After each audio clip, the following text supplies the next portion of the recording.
Ladies and gentlemen, from Concord, California, and now available on barbershopwindow.com comes the most pathetic, hideous, sloppy, eternally disgusting, continuously terrible, and fantastically laughable woman to appear on this or any other t-shirt ever.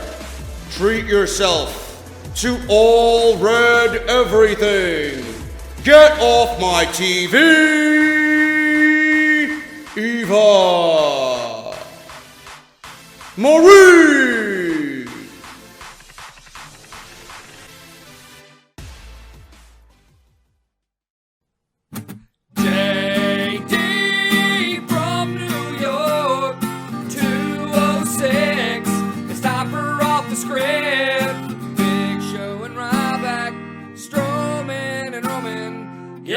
Fucking TV, especially Eva Marie, and all you fucking goons. Just grab a cold beer. The man of the hour is finally here. JD from New York, 206. It's time for Off the Script. JD from New York, 206. Time for Off the Script.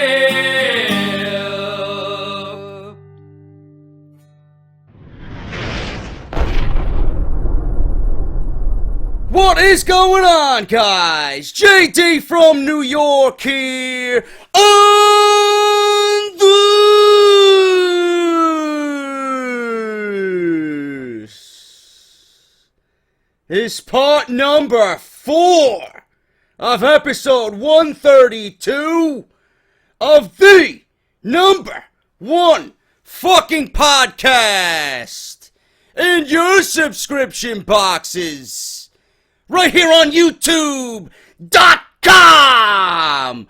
This is Off the Script. Thank you guys so much for tuning back into the channel. What we got for you today is something that everybody has been asking me to talk about. Oh, JD, are you going to talk about The Miz, man? Yeah, today I'm going to talk about The Miz, asshole. Today is the day we talk about The Miz. And if you guys are following me on Podbean and you're subscribed to me on iTunes, you would have exclusively heard me talk about this last night on the audio format of Off the Script.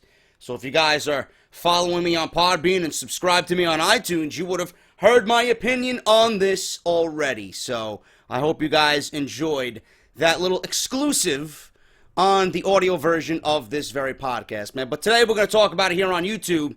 We're going to go over literally everything with Daniel Bryan, what this means for The Miz, what this means for Talking Smack, what this means for a potential Daniel Bryan return to the WWE. We're also going to talk about Bo Dallas apparently got arrested and thrown off a plane because he was intoxicated flying to Mexico. So we're going to talk about that as well. There were several tweets from bystanders who watched this entire thing unfold. Nothing is confirmed as of this story. Unless you hear it from a credible source, do not believe anything I'm about to tell you in this video. But it was making the rounds on social media yesterday. Also, late-breaking news that literally just came across my computer screen as I hit record for this video.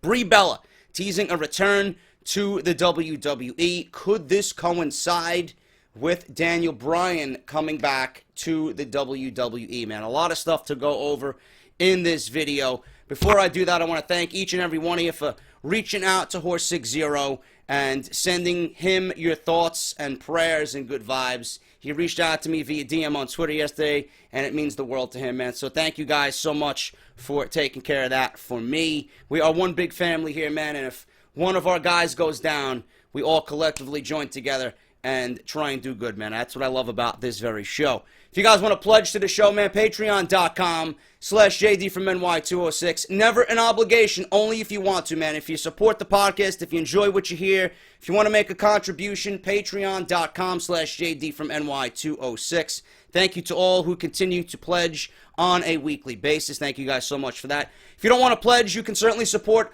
another way, and that is by going to barbershopwindow.com. The new Eva Marie t-shirt is now available for sale, $19.99. They ship all over the world. No matter where you are, you can get yours today, man. Eva Marie, Roman Reigns, Big Show, the Four Goons, 4 versions of Get Off My TV are available, plus the Goon City t-shirt and the original gray logo Off The Script t-shirt are available, $19.99, barbershopwindow.com.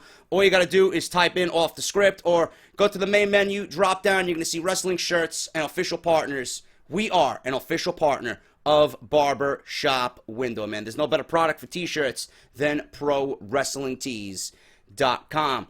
If you guys want to follow me on Twitter, JD from NY206. If you want to subscribe to the channel, which I don't see why you have not done so yet. If you're new, thank you. If you're new and you want to subscribe, man, it is the literally #1 source for WWE right here on YouTube.com. JD from NY206. My friends over at WrestleCrate.com. Use the coupon code JD sent me for an instant 10% off. We should be getting a WrestleCrate this week.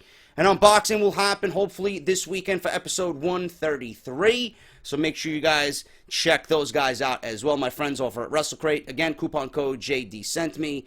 And that is pretty much it, man. And finally, if you guys missed my King of the Ring video, Sami Zayn versus AJ Styles, Road to WWE 2K17, make sure you guys go and check that out. Big, big hit. You guys have made that probably the most viewed video out of all of them. Thank you guys so much for that as well. Now, let's get into the news, man. Sad news to start off quickly. Mr. Fuji passes away at the age of 82. The wrestling world has lost a legend. We are saddened to report that Harry Fujiwara, better known as Mr. Fuji to the wrestling world, passed away earlier on Sunday morning. He was 82 years of age. This is an official article from WWE.com outlining his storied career. Fuji spent more than 30 years entertaining fans worldwide as both an in-ring competitor and one of WWE's greatest managers. A 5-time WWE World Tag Team Champion, Fuji was infamous for keeping small bags of salt in his tights, which he would throw into his opponent's eyes. After retiring from the ring, Fuji managed a litany of WWE's most feared superstars such as George the Animal Steele, Kamala, Killer Khan, Demolition, The Powers of Pain, Yokozuna, and most notably, Magnificent Don Muraco. With Muraco, Fuji treated WWE fans to the classic Fuji Vice, Fuji General, Fuji Bandito, and Fuji Chant series. These series were ahead of their time because spoofing successful television shows as they tried to break into Hollywood was the epitome of sports entertainment. His career will be remembered by different generations for different reasons, but Mr. Fuji, whether as a superstar or a manager, is one of the most entertaining performers in the history of WWE.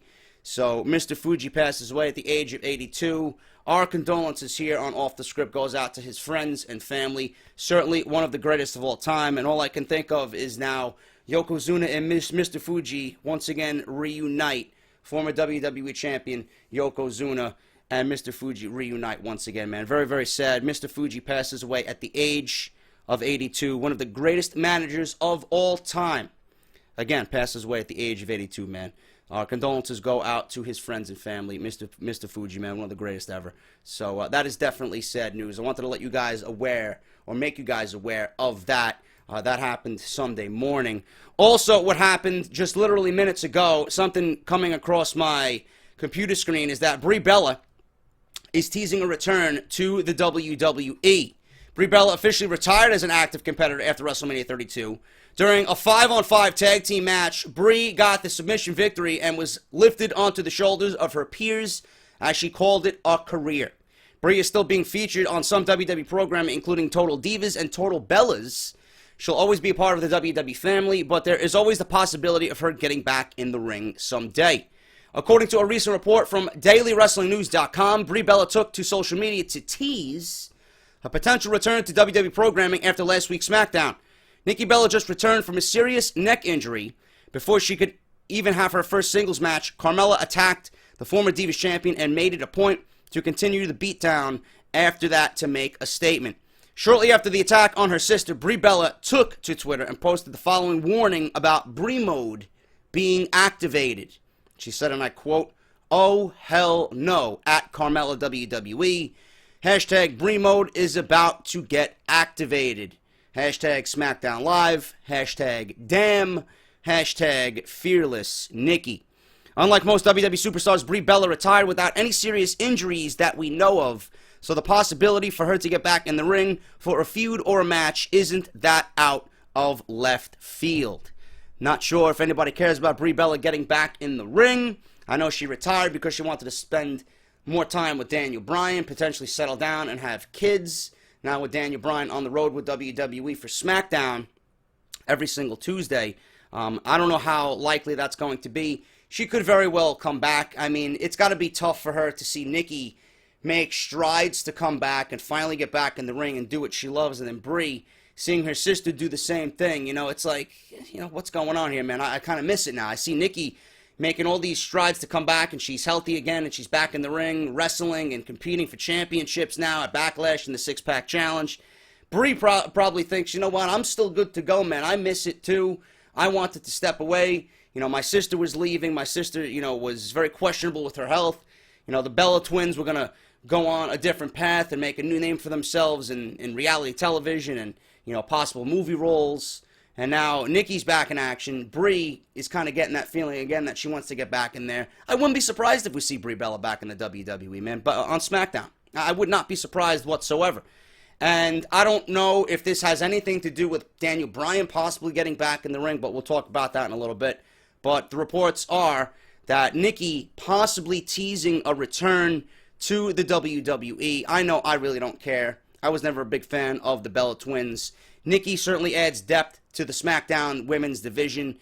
Brie could certainly do the same. So we'll see what happens. But like I said, I would not be surprised if Brie Bella makes a return to the WWE, just like her sister Nikki. She doesn't have to be on the road full time. She could just merely do SmackDown Live every single Tuesday, plus the pay-per-views, man. So like I said, I would not be surprised if she did indeed come back to the WWE. Moving on about this Bo Dallas situation, man. This is not looking good for Bo Dallas if this turns out to be true, man. Bo Dallas was detained at a Dallas-Fort Worth airport for being intoxicated while he was singing the theme to The Lion King. This is an unbelievable story that I'm not really sure is true or not, but a few bystanders, a few everyday people seen this unfold at the Dallas-Fort Worth airport, and they reported it on Twitter. They were taken to their Twitter to tweet out the things that Bo Dallas was saying and the things that Bo Dallas was doing. Apparently his flight got delayed, and he was there with Charlotte and one half of the Usos, and then the rest of the Raw roster were there as well. They were all flying to Mexico. And Bo Dallas was drunk as he was getting on the plane. He was boarding his plane, and that's when shit started to go down. Someone by the name of Stephen Bell took to his Twitter account a couple of days ago, and his wife was actually at the airport. His wife called him from the airport to tell him that there were a bunch of wrestlers at the airport, like Roman Reigns, Bayley, Rusev. While he was talking to her, she told him that Charlotte, Bo Dallas, and one of the Usos were hanging out at an airport restaurant. She then said that their flight was delayed, so that they were going to be there for a few hours. In the background, while talking to his wife, he could hear Bo Dallas singing a song from The Lion King as the wrestlers were leaving the restaurant to go board. Bell said that his wife was not on the same plane as the wrestlers, but she saw Bo Dallas being escorted off the plane by the pilot. A flight attendant told Dallas that he couldn't board because of his condition. Bo was trying to get back on and was denied, and he told the pilot to go fuck himself. He also told gate agents to fuck themselves before walking off. Some of the tweets that Stephen Bell put out, he was like, it would appear as though Bo Dallas has been kicked off the plane for being too intoxicated. Staff were apparently attempting to book him on a later flight when he blew up on them. Wife said he was being really loud and belligerent. Confirmation from boarding staff was that Bo was booted for being drunk and apparently also called Seth Rollins a dick. It's not going to get you in good favor with WWE, I will tell you that. He apparently was rude to airport staff. My wife overheard them saying he was a dick. Bo didn't say it despite many sites saying so. Okay, so that was rectified. Police arrived at the scene, but his wife had to board the plane, so she doesn't know if Bo Dallas actually got arrested or not. Bo was arrested for drunk driving, fun fact, in 2013. However, there are no arrest records for him for over the weekend. Police did arrive at the terminal and are going off with the managers to look for the very disruptive Bo Dallas. As noted, Bo was scheduled to compete at WWE's live event in Puebla, Mexico, where he was slated to team with Curtis Axel to face the Usos. Bo was not at the event, and Jey Uso faced Axel in a singles match instead, with Jimmy Uso in Jey's corner. Like I said, this is not confirmed by anybody. We don't know exactly what happened. Take it with a grain of salt. But if it is indeed true, this is not going to bode well for Bo Dallas. Obviously, WWE will probably take repercussions, and consequences will be served to Bo Dallas because, you know, being drunk in public and giving the company a bad image and giving yourself a bad image as a WWE employee, not really going to fly. You know, not really going to fly mentioning Seth Rollins and telling everybody to go fuck themselves and calling people dicks and just going on belligerent rants and being drunk in public. But, you know, if this was somebody else, it probably would have been swept under the rug. Being that Bo Dallas really doesn't have a vital role on WWE television, he will probably be made an example out of. You know, he's not really an important role on television now, so they'll probably have him embarrassed on television in some way. I don't know. I said this on the podcast on iTunes and Podbean. You know, Bo Dallas is probably disgruntled because of his positioning in WWE, man. The guy really isn't doing anything. You know, so why not? Go off the fucking handle, try and get yourself fired, and join Aaron Rex and TNA. Why the fuck not? Why the fuck not? You know, everybody left WWE, everybody got fired from WWE because of not being utilized and not being used, and they're unhappy and disgruntled. Bo Dallas and guys like that cannot be happy about their position in the company. There's got to be mounting frustration there to drive them to do something this stupid. You know, because if you really cared about your job and you really cared about being an employee about the WWE and you cared about the product and the company in general, you would not go to these lengths to make yourself look like a fucking retard. So obviously, the frustration is building in someone like Bo Dallas that he does not have a better position in the company. I guarantee you that is the reason. Otherwise, you would not be getting drunk in public. Because if you can't handle your alcohol like that, you shouldn't be drinking. Plain and simple. So, Bo Dallas probably going to face some repercussions here. He made himself look like an idiot. He made himself look like a fool. And he made the company look bad because, obviously, he was there with his entire roster. He was there with the whole Raw roster. Meanwhile, everybody else was being responsible, boarding the plane, going to the next town, getting ready for the next house show. This guy's getting drunk with Charlotte and one of the Usos. Pretty sure they weren't getting hammered. He was the one, you know, taking advantage of everything and not being responsible. Makes himself look like an idiot in front of his peers. You know, there's got to be a deep-rooted reason for why this happened. And I'm assuming Bo Dallas is very frustrated and disgruntled about his positioning in WWE, man. He may be looking for a way out. He might have just found it. I don't know. So that is the latest on Bo Dallas being arrested at a Dallas-Fort Worth airport singing the fucking Lion King. So I don't know what the fuck's going on with that. We'll find out more, hopefully from a credible source, if it is indeed true or not, concerning Bo Dallas with his public intoxication right before boarding a plane in Dallas. Now, let's talk about everything, or let's talk about the thing that everybody wants to know, and that is my opinion on The Miz and Daniel Bryan talking smack, and what this means for Daniel Bryan and his WWE contract and potential return to a WWE ring. Back in February of this year, Daniel Bryan officially retired from the ring in one of the most emotional retirement speeches we're ever going to see. What made it especially tragic and emotional was the fact that Daniel Bryan's career was derailed at its peak, and he had so much more left in the tank and in the ring. We'll never know how great he could have really been. Recently, The Miz attacked Daniel Bryan's heart and his ability to continue wrestling on Talking Smack, which has garnered a lot of speculation and attention from the WWE Universe, wondering where it's going. Bryan is now SmackDown's general manager, and his WWE contract will continue until it expires, and then he is a free agent and can do whatever he wants. Unfortunately, his contract expiration date isn't known at this time.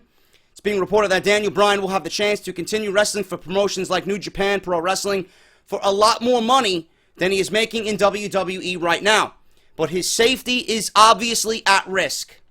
Merchandise is also another huge factor that comes into a potential return to the ring, especially since his sales in WWE wouldn't be as high as it would be in other promotions. An inside source added that WWE has not completely shut the door on a Daniel Bryan return to the ring. Therefore, the current plan is for other wrestlers, not just The Miz, to get on Bryan for not being able to wrestle anymore to continue this storyline. I always stated that Daniel Bryan was the guy to take John Cena's spot, man. No matter what you think of Daniel Bryan, no matter what you feel for Daniel Bryan, coming out of WrestleMania 30, and even now, there's nobody as hot as Daniel Bryan. I mean, he comes out, he's the GM, he's announced as the GM for SmackDown, and he gets bigger reactions than almost every WWE active performer on that roster right now. Daniel Bryan is still over as fuck. Daniel Bryan would have been the guy to take John Cena's spot. Before there was a Seth Rollins, before there was an even Finn Balor talk, before there was an even Roman Reigns talk about making him the face of the company. Nobody has even come close right now on that active roster, currently. Not even close to what Daniel Bryan was or could have been for that company. Nobody. I don't give a shit if you love him or hate him. It's hard to deny what Daniel Bryan was doing as an active performer, man. Nobody was getting reactions like that on that roster. Nobody since, at least, Stone Cold Steve Austin and The Rock, dating back to the fucking Attitude Era. The Yes Movement was over as fuck, and still is over as fuck. Daniel Bryan was taken from us too soon. Who knows the lengths this guy could have went to. WWE had their man right there, whether they wanted to admit it or not. You know, like I said, fuck a Roman Reigns, forget a Finn Balor, forget a Seth Rollins. Daniel Bryan was your face of the company. John Cena is and will always be the face of that company until he is absolutely finished. But if there was one guy to take that throne, it was going to be Daniel Bryan. No doubt in my mind. Bryan's last match came on April 16th, 2015. That was an edition of SmackDown. It was a tag team match in which Bryan, the reigning Intercontinental Champion, teamed with then United States Champion John Cena to face WWE Tag Team Champions Cesaro and Tyson Kidd. However, after he was taken off the road and saw multiple doctors receive clearance, the situation became complicated. I quote, "The whole problem with this process is getting cleared by the doctors." Bryan said on the Cheap Heat podcast last year, "I've been cleared by one doctor in Phoenix." He went to the Phoenix Cardinals concussion specialist for the football team, the NFL football team. They cleared him. But the WWE doctor is hesitant to clear me. It's a very complicated situation that I guess they don't really want me talking about. According to a report from the Wrestling Observer newsletter last January, Bryan had a whole bunch of tests done at UCLA with their concussion specialist, and they deemed him okay. Before his retirement, Bryan sought help at UCLA, and they cleared him. Top specialists in the industry, in the concussion field, cleared Daniel Bryan. They deemed him okay. However, less than 2 months later, Bryan appeared on Raw to bid an emotional farewell to the WWE Universe. For a while, Bryan even teased continuing wrestling outside of the WWE, where he initially made his name in professional wrestling. And I quote, Bryan said, "I told WWE, regardless of them, if they won't clear me, we're independent contractors in theory. I will wrestle again," Bryan said on the Busted Open podcast last year as well. However, Daniel Bryan would ideally love to return to the ring with WWE. The company simply will not allow it. But many assume this is where the Miz-Bryan angle is leading. It is, of course, not leading to an in-ring return for the former WWE World Heavyweight Champion, but it could lead to Bryan eventually losing his cool and kicking the Miz or forcing the Miz into a match in which he will never overcome, possibly losing the WWE Intercontinental Championship, something along those lines. Edge proved that you can retire and still do some physical stuff as long as it does not cross that line with what you can and cannot do.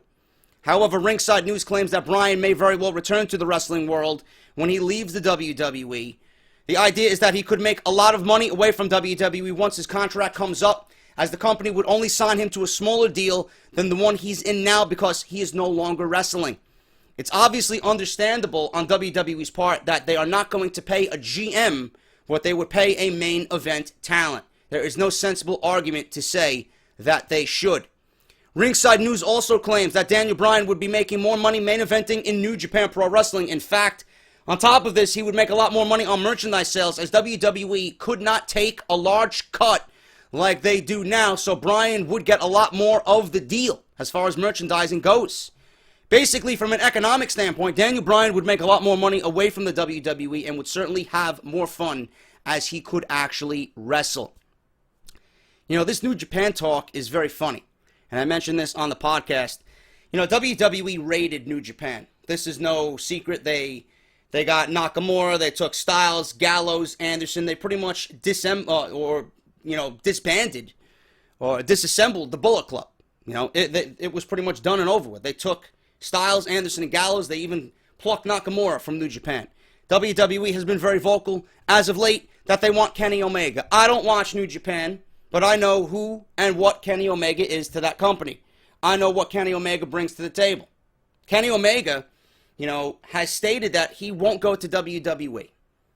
I highly doubt that.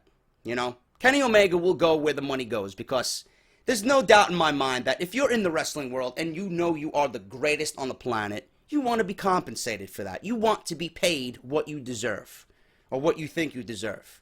If WWE wants Kenny Omega, they will do everything in their power to take Kenny Omega from New Japan, you know. But what WWE has taken from New Japan can never, get back on their feet and really stick it to WWE.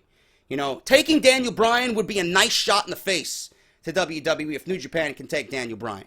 You know, Daniel Bryan will go wrestle if they allow him to wrestle. If WWE will not allow him to wrestle, he will go somewhere else. I firmly believe that. New Japan, if they really want to stick it to WWE, they offer Daniel Bryan such and such money, you know, and give him a nice generous contract and make him the fucking king of the mountain over there. Make him the face of that promotion. Make him the number one guy. Show everybody why WWE is foolish for not letting this guy get back in the ring, even after every doctor under the fucking sun cleared this guy to wrestle. New Japan would love to stick it to WWE by taking Daniel Bryan away, because they know what Daniel Bryan is worth. WWE knows what Daniel Bryan is worth as well, but they will not clear him. And the only reason why Daniel Bryan hasn't been cleared, and I will say this with a fucking straight face, two reasons actually why Daniel Bryan is not cleared by WWE. Number one, WWE does not want anything catastrophic to happen to Daniel Bryan under their watch. If they allow Daniel Bryan to get in the ring and he injured himself to the point where he could really not live a normal life, potentially risking death in the ring if something really bad happened, you know, they don't want anything like that or anything bad to happen to Daniel Bryan while he is under contract under their watch if they allow him to get back in the ring. It is a huge risk for WWE, a huge PR nightmare for Vince McMahon if they allow Daniel Bryan to get back in the ring. Even though he wants to, even though he knows he's ready, he feels he's ready, WWE does not want to take that risk. That is, up front, the number one reason. The number two reason, and I don't give a fuck who you are or what you tell me. I know for a fact, deep down, it's rooted deep down in WWE and up here, that the reason why they did not let Daniel Bryan come back, and even now, the reason why they will not let Daniel Bryan come back is because of Roman Reigns. WWE was so far up Roman Reigns' ass, and they were busy forcing Roman Reigns upon everybody. They didn't want Daniel Bryan coming in and ruining everything again like they thought he did when WrestleMania 30 happened. They gave the fucking Rumble to Batista. They had all this bullshit about Batista challenging for the world title against Randy Orton at WrestleMania 30. They put Daniel Bryan in the main event, and they rewrote everything for Daniel Bryan because the fans were fucking sick of it. Enough of this fucking political bullshit. Enough of pushing who the chairman wants and who the fucking higher-ups want because he's a big, muscled, oiled-up steroid freak. Enough of this shit. The fans had it. The fans wanted somebody that they could admire and love as their champion. They wanted a people's champion. Daniel Bryan was that man, and Daniel Bryan was rewarded with the WWE Championship in one of the greatest moments in WrestleMania history. Daniel Bryan himself, along with the Yes Movement that was organically made and naturally made, put a stop to literally everything that Vince McMahon wanted for WrestleMania 30. We made a statement. Do you think WWE was going to allow that again to happen? When everybody, all these doctors, UCLA, Phoenix Cardinals, NFL fucking head trainer, concussion specialist, people in the fucking medical field, all 3, 4, 5 fucking tests that he had done. Everybody cleared Daniel Bryan, but WWE's doctor would not. Now, they didn't clear him for the first reason I gave you, but I know Roman Reigns had a small part to do with that, or WWE's plan for Roman Reigns had a small part to do with that. They didn't want WrestleMania 30 to happen all over again, because you know for a fact, if Daniel Bryan came back, everybody would automatically want Daniel Bryan back in the position that he was in during WrestleMania 30 season, because he was never fully taken out of that position. He had to relinquish the title because he was hurt. He never really lost the title. He had to forcefully give up the fucking title because he couldn't compete at that moment. He never lost that opportunity. Daniel Bryan worked so hard to get to that spot, and it was taken from him just as fast. You think WWE was going to put Daniel Bryan in a position like that to thwart their plans again when everybody was fucking pushing Roman Reigns down our throats? Of course not. Of course not. Everybody was Roman Reigns, Roman Reigns, Roman Reigns. Roman Reigns is the face of the company. You think Daniel Bryan was going to come back at that moment and prove WWE wrong again? They weren't going to allow that to happen at all. So I know. The main reason why they didn't want Daniel Bryan to come back is because they didn't want a PR nightmare. But I am not going to sit here and tell you, listen, I don't believe that for a second. I firmly believe one of the small reasons why Daniel Bryan didn't come back to the WWE, or why they didn't clear him, or why WWE's doctor didn't clear him, was because of what they were doing with Roman Reigns. They didn't want all that mess to happen again like it did at WrestleMania 30. They weren't going to allow that to happen. You cannot tell me otherwise, man. And I know there's people out there that agree with me. Call me a conspiracy theorist. Call me a fucking lunatic. I believe that beyond a shadow of a doubt that Roman Reigns had a very, very small, or the storyline with Roman Reigns, or WWE's initiative with Roman Reigns played a very small factor in that. Definitely. That said, he reportedly spoke to several promotions outside of WWE a while back before his retirement. He was trying to get his release from the WWE so that he can join places like CMLL, Ring of Honor, New Japan Pro Wrestling to take on a full-time schedule. All were reportedly offering good money to have him work there, but WWE would not release Bryan, so he had to change up those plans. Bryan did see a lot of doctors, most of which cleared him to return to the ring. He would take one test in New York that saw something on his brain caused by numerous concussions, which actually was causing him seizures. While he clearly should avoid working in the ring due to that fact, that he could certainly be running a risk of putting his life on the line, that does not seem to matter. Bryan still has not coped with having to retire as he would claim himself. Right now, it is being said that Daniel Bryan is simply trying to do all he can so that his contract will keep ticking down. The moment it's up, we may very well see him return to the ring away from the WWE. While, of course, WWE would not want him to only wrestle for them, they would not allow him to work in the ring again. Therefore, Bryan is willing to go somewhere else to do it. Daniel did ultimately go with retirement because WWE Medical advised it, but even if he didn't, they weren't going to let him out of his deal or let him wrestle. He's always going to have to do the same sort of thing he's doing now to keep his contract running. While it would be impossible to say for sure that Daniel Bryan will return to the ring the moment he leaves WWE, it can be assumed that he will explore the option of doing so. The one thing that may keep him from doing so is his wife, former WWE superstar Brie Bella. She doesn't want him to wrestle, and she may be the only thing stopping him from doing it in the future. That is why she could very well be the key to him staying retired. I quote, "A part of my mind has not accepted it," Bryan said. "I wake up sometimes with dreams of wrestling," Bryan said to the Daily World Tribune in June. This literally happened to me the night before the speech. I was in Las Vegas and I flew in. I woke up this morning from a dream where I was going to wrestle and I'm not. I have to remind myself at times. SmackDown's post-show Talking Smack is quickly becoming a must-see as SmackDown itself on Tuesday nights. There have been a few interesting moments on the show thus far, which are making it important to see. For example, Daniel Bryan recently created an interesting debate after John Cena unintentionally put down the idea of wrestling outside of the WWE. But after last week's episode, this week currently, they took it up another notch. While Bryan spoke with Renee Young about this week's edition of SmackDown, the current Intercontinental Champion, The Miz, crashed onto the set and got into a heated argument with current GM of SmackDown. Things got heated when Daniel Bryan admitted that he is not a huge fan of The Miz, and he wrestles like a coward despite being the Intercontinental Champion for the last 4 months. However, The Miz attacked Bryan's moral character, calling him a coward, and put down his ability to go in the ring at all. Obviously, this is a work meant to get people talking about The Miz and Daniel Bryan, but it will still be quite interesting to see how it translates onto WWE programming. People have wanted my opinion on Talking Smack. This is it. I've been stating this for fucking months. Everybody who watches WWE has stated this for months. We talked about this on Out of Nowhere. Joe has talked about this. I have talked about this. When you don't overly script a WWE superstar and you bring real-life element into a situation on live television and it's presented on WWE television, it's always going to come off as genuine. It feels a lot more realistic than what we usually see right now. And what they did with The Miz was absolutely brilliant.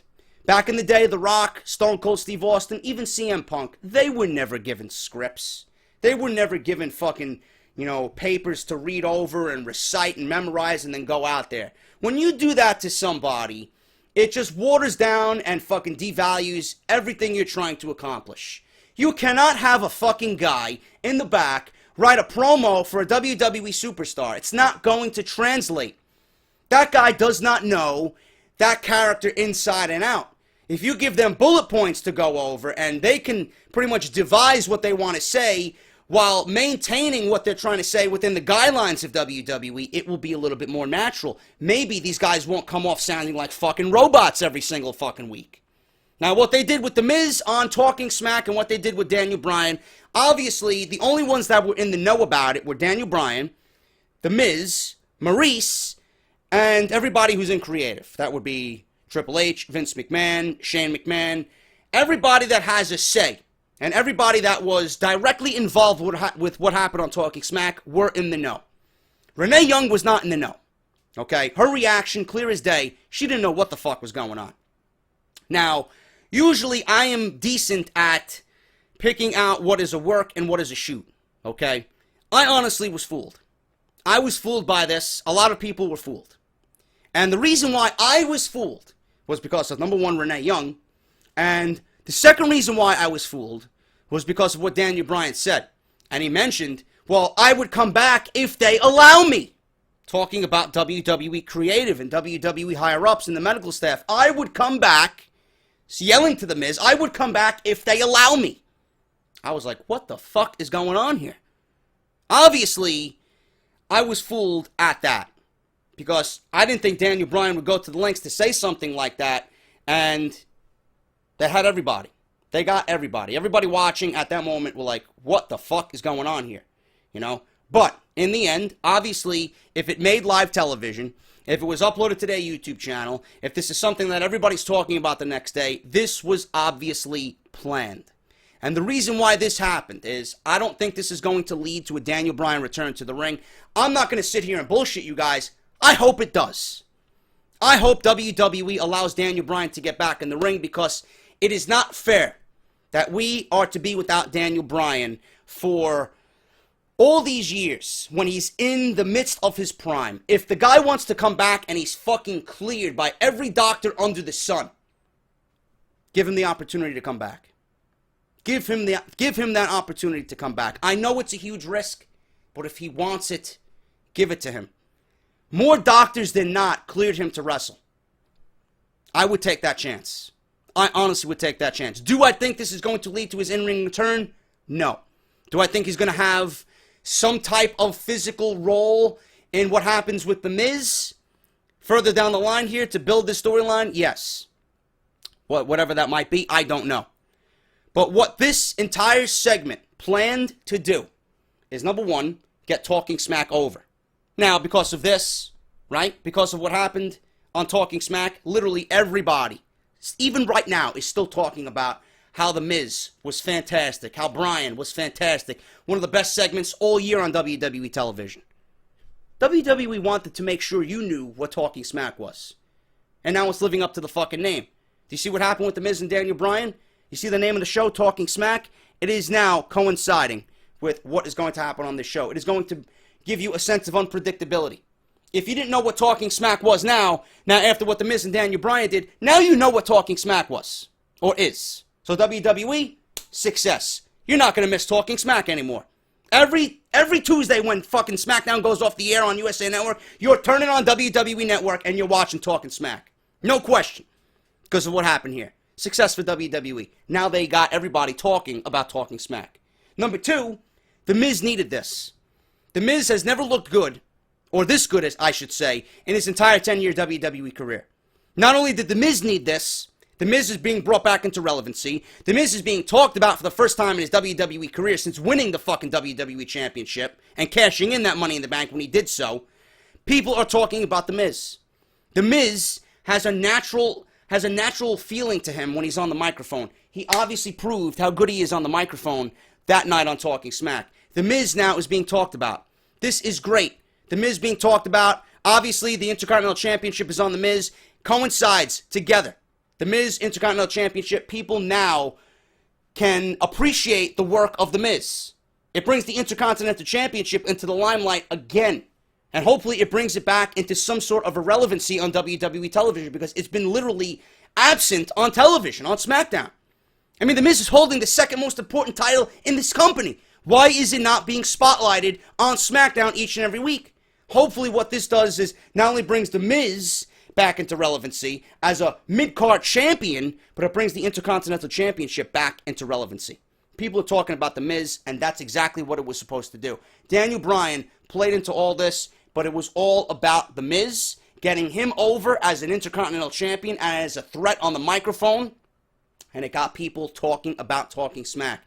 Now, you are going to go out of your way to watch this show every Tuesday after SmackDown goes off the air. That's exactly what it was meant to do. It came off great, and I hope we see more shit like this on WWE television. Instead of having this happen on a fucking post-show, have this type of fucking mentality when putting guys on television in the ring. Give us that real-life feel.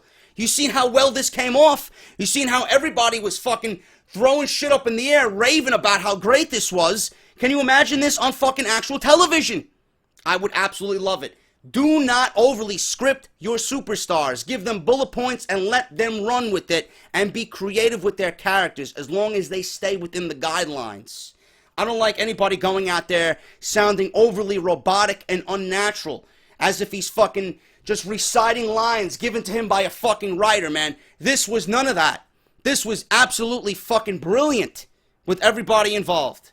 Work, shoot, whatever the case may be, man. They got you fucking talking about Talking Smack, and that's all they wanted to happen. That's it. Will this lead to a return for Daniel Bryan? I don't think so, but I certainly hope so. I'm not going to fucking lie to you. I want Daniel Bryan to be back. I want Daniel Bryan to fucking reclaim his spot at the top of the WWE. He was taken from us way too soon. And if everybody else is clearing him and WWE will not clear him, there's got to be a reason why. The reasons I gave you are the reasons why I think they are not going to clear him. But if it does end up leading to a Daniel Bryan return, this could be one of the biggest moments in the history of this company. I absolutely want to see him back in the ring. I don't think it's going to lead to that. I honestly think it's going to lead to big things for The Miz. Maybe this leads to Daniel Bryan picking someone who he thinks should be the Intercontinental Champion. I don't know what's going to happen, but I'll tell you this, man. Everybody's going to be keeping a close eye on The Miz, Daniel Bryan, this entire situation, and Talking Smack. It's going to be a great moment for WWE. Got everybody talking, and that's all they wanted, man. As long as you're talking about the product, they are doing the right thing. That is everything, guys. That's my opinion on everything. Hope you enjoyed it. Part 4 of Off the Script. Let me know what you think down below. Hit that thumbs up and I'll be back with part number 1 of episode 133 on Friday, man. Friday off the script, Friday, Saturday, and Sunday, the number 1 podcast in your subscription boxes right here on YouTube.com. If you missed anything else that I did this weekend, link will be down in the description below, or links, I should say, will be down in the description below. Parts 1, 2, and 3. If you missed anything, I did a top 5 finishes in the WWE New Era. I also did the King of the Ring. Make sure you guys go check that out. Everything you need down in the description, man. Thank you guys so much for watching. Like I said, hit that thumbs up. The podcast on iTunes is up as well. If you guys want to take me on the go, man, iTunes, Podbean, Stitcher, Radio, Audio Boom, and Google Play Music. Available right now for download, man. I'm JD. I'll see you guys right back here for Monday Night Raw review tonight. Until then, take care. I'll see you later tonight for Monday Night Raw. Kevin Owens, let's do it, bro. Let's do it. Fuck Roman Reigns.